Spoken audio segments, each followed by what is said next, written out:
In today's video, I'll be showing you how you can connect easy ads to your Shopify store. Now, this is a very quick and simple thing to do, so make sure you watch this video all the way to the end so you don't miss any important steps. Now, in order to connect Easy Ads to Shopify, the first thing you need to do is head over to Easy Ads website. From there, you can see on the homepage that there's a button that says Install on Shopify, and we just want to click on that. From here, we need to enter in our Shopify domain to sign into our Easy Ads for Facebook account. Now, if you're unsure how to do that, you can simply head over to your Shopify store, and from there, you can go to the settings in the bottom left corner. From there, you'll get taken to this settings page, and we can actually find our Shopify URL in the top left corner up here.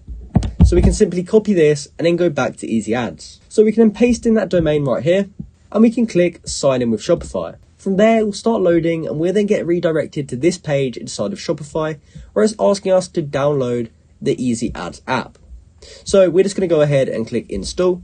And once you've done that, you will have successfully installed the Easy Ads app into your Shopify store. From there, in order to get started, we can simply click Start Free Trial, and you can then click Start Free Trial again, which will then take us to this page. So from here, we can choose our payment method, and we can choose between credit or debit card or a PayPal account. From there, we'll actually get a 10-day free trial.